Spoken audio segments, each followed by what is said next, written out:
Good morning. Are you glad to be here?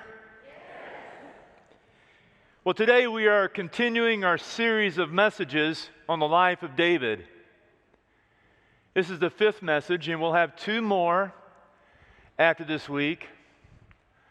We're going to look today in 2 Samuel chapter 9.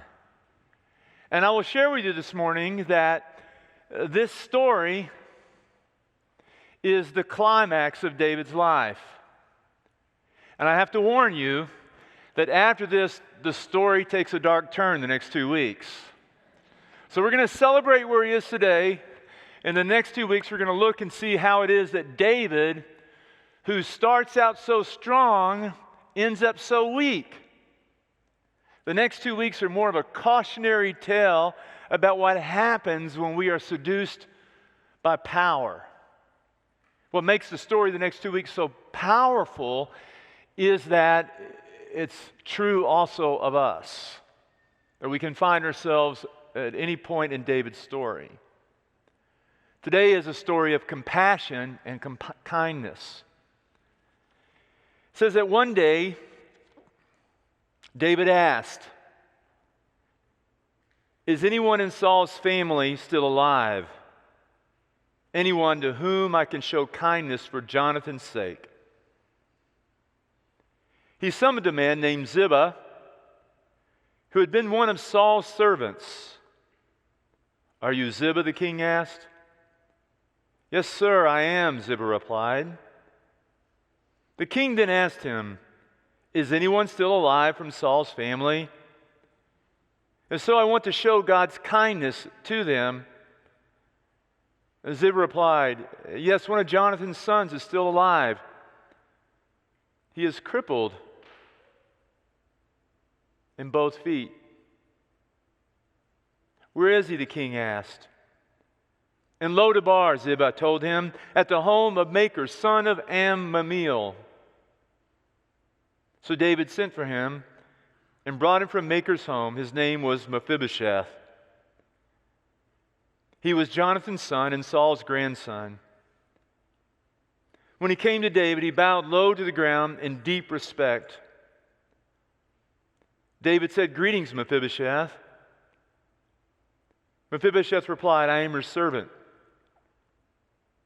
"Don't be afraid," David said. "I intend to show kindness to you because of my promise to your father Jonathan.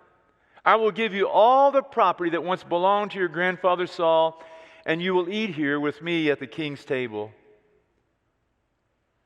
Mephibosheth bowed respectfully and exclaimed, "Who is your servant that you should show kindness to a dead dog like me?" Then the king summoned Saul's servant Ziba and said, "I've given your master's grandson everything that belonged to Saul and his family. You and your sons and servants are to farm the land for him to produce food for your master's household. But Mephibosheth, your master's grandson, will eat here at my table."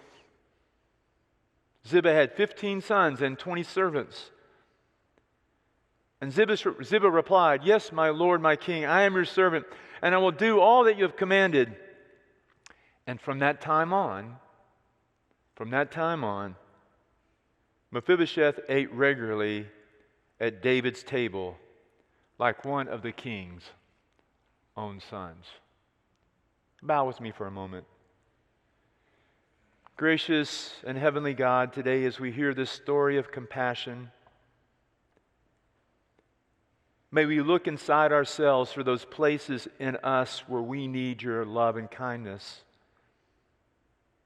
And may we look outside of ourselves to others who also need your love and compassion. I know that every person who is here today is here for a reason. And I pray that you would use this word today to speak to us, whatever it is that we need to hear. Amen. Danny Trejo is a well-known actor, although you may not know who he is by his name. You would know him if you saw him because he has a very distinctive look. He has a rough exterior. Danny Trejo usually plays characters in movies that are criminals, He plays criminals, sometimes drug lords, drug cartel leaders, things like that. If you happen to see Breaking Bad, he was a regular actor in that movie. He has 380 movie credits to his name. Now, the reason he plays these parts generally is because he does have kind of a rough-looking exterior. Also because his early life reflected the parts he plays. In the early part of Danny's life, he was in prison. He spent a lot of time in the criminal justice system, and he lived a life of crime. The reason I share this story with you is because he has recently written a biography, an autobiography about himself. It's called My Story, My Life of Crime, My Redemption, and Hollywood. And this last week, he was being interviewed, and he's being interviewed in a lot of places right now about this book. And he said something on NPR this week, which he said in several places. He said this.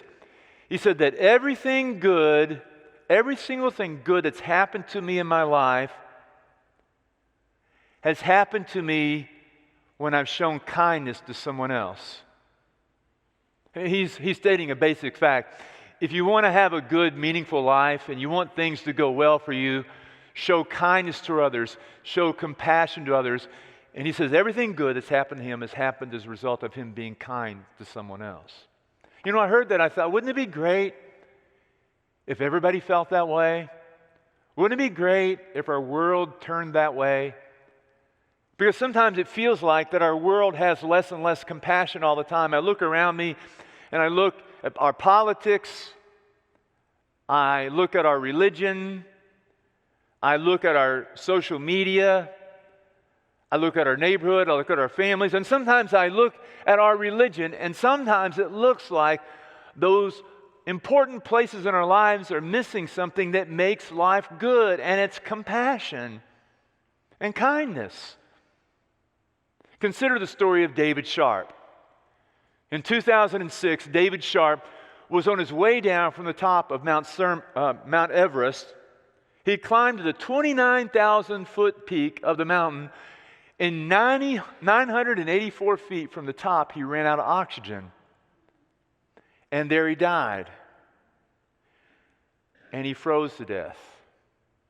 What makes this story so tragic and heartbreaking is that 40 climbers passed him on the way to the top. All 40 had the opportunity to offer aid and assistance to David Sharp, but instead they chose to continue on upwards. Well, you have to make a decision if you're climbing Mount Everest, because you spent somewhere between $60,000 and $100,000 climbing to the top. So they had to make a decision. Do we save ourselves? Do we climb to the top? Or do we help this man here? Well, to this day, David Sharp's body is still on the mountain, frozen in the spot where he died. In fact, there are more than 200 climbers that are still stuck on top of the mountain who are left where they have died. Sir Edmund Hillary, who was the first to climb Mount Everest, said this about the situation. He said, the whole situation on Mount Everest is horrifying. All people care about is getting to the top.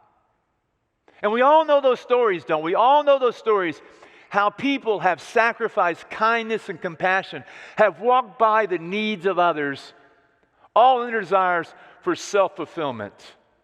That's why Eugene Peterson, who wrote this great book on David called Leap Over Wall, said this. He said, the supreme irony of the world we're living in is that a world that has spoken so much about self-fulfillment, a society that's written so much and focused so much on self-fulfillment, shows so little evidence of it. Now let me ask you a question. Raise your hand if you've ever heard of Mephibosheth. Only a few. Raise your hand if you can say Mephibosheth. I had to pray before I got up here because it's in the text like 4 times and I have to say it all morning long. The story of David and Mephibosheth is one of the climax moments in David's life. So how did we get here? So here's what happened. Going back last week, King Saul, the king of Israel, is on Mount Gilboa, and he's wounded by the Philistines. And rather than being captured, he pulls out his own sword and falls on it and ends his life. His son, Jonathan, is also killed in the battle, and his kingdom comes to an end. At that point, David begins to consolidate his power. He spends the next 7.5 years defeating his rivals, and establishing himself as king of all of Israel. David moves the capital of their faith all the way to Jerusalem. He recovers the Ark of the Covenant and moves it to the city of David, from which God can speak to God's people. And God makes a covenant with David in that moment and says, David, your name will be great. You'll always be remembered. David, I'm going to give you rest from your enemies. David, your homeland, my homeland, will be my people's homeland, and they will have rest from their enemies. And when you, David, are buried with your ancestors, I will raise up a descendant who will build a home for me, a temple, and who will be on the throne forever, someone from your family. So now David has been king for several years. David's now in his 30s. He was in the wilderness in his 20s. Now he's in his 30s. And he asked this question. At the top of the mountain, he has gone from being a sheep herder to being a criminal to being a warrior to now being king at the top of the ladder. And he asked this question. Is there anyone from Saul's family to whom I can show kindness? Now he's remembering something here. He's remembering because he'd made a promise to Jonathan, who was his best friend. Jonathan knew that one day, because of who David was and because God's hand was on David, that one day David would be king. And so he said to David, David, when you become king, will you remember to show loving kindness to my family? Because in that day, it was ruthless. When one king took over the throne and they dispelled another dynasty, they would execute and kill all the family members of the former dynasty. So it was expected that David, when he became king, would kill everyone in Saul's family and Jonathan. So he made a promise. And then he made that promise to Saul too also. I will love your family. And this reveals something about the character of David. Because David didn't have to keep the promise. Everybody was dead. No one would have cared. No one expected it. And we all know it's easy to make a promise and much harder to keep a promise when the circumstances have changed. You know, you're sitting on the beach. You've got a nice drink in your hand. It's a moonlit sky. And you look at the person in front of you and you say, I love you and I want to spend the rest of my life with you till death do us part. It's so easy to make that promise. But so hard to keep it when you've got 3 kids and you've got a lot of bills and they're running around everywhere and you're sitting on used furniture. It's a lot easier to keep that promise when you say, I promise I'm going to pay that payment on the 15th of every month for that shiny new car of mine. It's a lot harder to keep the promise when you're 100,000 miles in with a few dents and dings and it doesn't have the new car smell. But David kept the promise. And so he asked the question, is there someone that I can show kindness to? And Ziba, the servant, says, well, yes, there's Mephibosheth, but he's broken.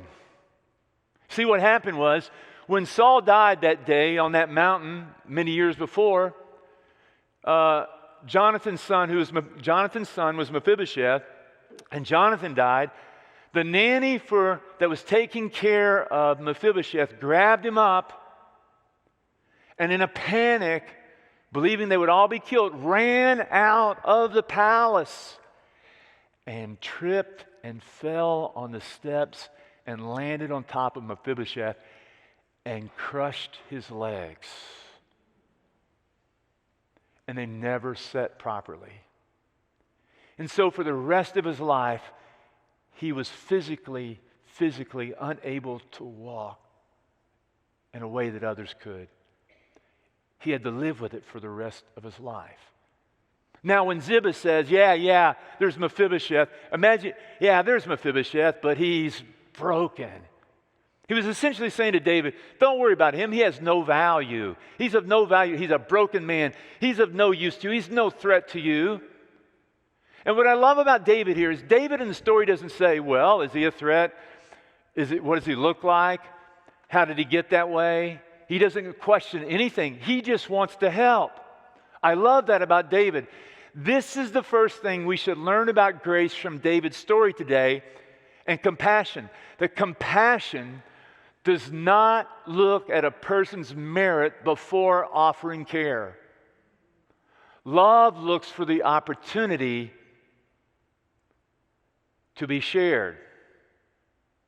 Now it says in our scripture, it says that Mephibosheth was living in a place called Lo Debar. Now that's Hebrew. Lo means no. Debar means pasture. And what that means is that Mephibosheth, the broken one, was living in a desert wasteland. He had been forced from the palace, he had been broken, and he was now living his entire life in a wasteland. And there's something about his spirit that is reflected in his name. It's believed that the name Mephibosheth in Hebrew means seething disappointment. The idea here is that he's not only perhaps broken in body, but he also may be broken in spirit. So if you will, imagine the scene. Would you just imagine the scene? There's a knock on the door. It's a soldier. And the soldier says, the king wants to see you. Imagine the fear in his mind. What could the king want? He's going to execute me. They take Mephibosheth to see David. Imagine Mephibosheth then bowing, not in respect, but out of fear. And the difficulty he had of lowering himself to the ground and calling himself a dead dog. And then immediately, because of David's heart, David shows us what a heart for God looks like. A heart for God is a heart filled with compassion that uses power and influence to better another person's life rather than to better themselves. So David immediately reverses the situation and says, don't be afraid. I intend to show kindness to you. I'm going to restore to you all the land that belonged to your grandfather. I'm going to give you servants. And you will always be welcomed as one of my sons at my table. The word used for loving kindness is used in this text 3 times. The English word is weak. It's a word that's used all throughout the Hebrew Scriptures. It is the word hesed, spelled C-H-E-S-E-D, and this is what it means.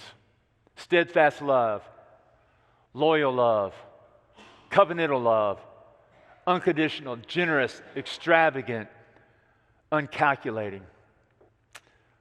You know that love if you've ever held your own child at birth in your arms. You know that love if you stood at an altar and looked at another person's eyes and said, I will love you forever. That's what it is. You know that love if you've ever been baptized. Because when you're baptized, these are the words that were spoken over you. You are my beloved. I hesed you. This is what David was giving to Mephibosheth. Now, 3 things we learned very quickly. That compassion is more than words. It involves action. When David made the promise, that was not compassion. Compassion was when he actually did something. You know, when you see those TV commercials every Christmas about the poor dogs that are living in terrible conditions, in bad weather, chained up and not enough food, and you know that feeling that you feel when you see it and you want to turn the channel? That's not compassion. That's sympathy. Compassion is when your wife goes down to the shelter and keeps bringing home these pets to foster them. That's compassion. We're about to have number 8. Compassion is more than just reacting to the needs we see. It's searching out needs to meet. David didn't say, well, if somebody shows up, I'll help him. No, David went searching. We had a woman in a former congregation who went through divorce, a very bad time in her life. It was all she could do to take care of her kids and herself. And one day she came home from work and somebody had mowed her yard without asking and continued to mow her yard every day, once a week, without ever telling her who it was. He just saw a need and met it. And the other thing is that compassion is more than giving money. Now, don't get me wrong. It's important to give money. But compassion also involves building relationships. In this story, he invited Mephibosheth to his table, established him as a member of his family. This is one of my favorite stories in the Bible because every time I read it and as I think about it and I imagine it, it almost always brings me to tears because I think of the scene. I think of Mephibosheth down on his knees in front of David. And I think all the resentment that he's carrying for David in that moment, because every time he tries to walk, he connects his brokenness to David. And I think about the fear that he feels. And I think about how he's on the ground. And then I see David in this scene walking across and saying, do not be afraid, and bending down and looking into his eyes and picking him up and standing him up tall and saying, don't be afraid. You will be a member of my family. And I see him walking with him, and sitting him down at a table filled with food, and to his left and his right are his new brothers and sisters. Because every time I think of that story, it brings me to tears because I remember another story of a son who took his father's inheritance and ran away from home and spent it all in wasteful living, and then who returned broken and humbled and fell at the feet of his father. And that father bent down and picked him up and put a robe on his shoulders and a ring on his finger and said, prepare the fatted calf because my son who was lost is home. And every time I think of that story, I remember all the times in my life when I've walked into a sanctuary and I have felt seething disappointment, despair, broken in spirit, humbled by my own sinfulness, maybe even fearful. And I think of David, and I think of that loving Father, and then I think of Jesus Christ, who always meets me in the same way, who grabs me by my hand and lifts me up and looks in my eyes and says, you are forgiven, and you are welcome at my table. You don't have to spend any more time in Lodabar. You don't have to spend any more time in a wasteland. You don't have to be afraid. You don't have to continue to live in your seething discontent because you are forgiven in the name of Jesus Christ. He looks in your eyes and calls you by your name, your baptismal name, beloved, and you're forever welcomed at his table.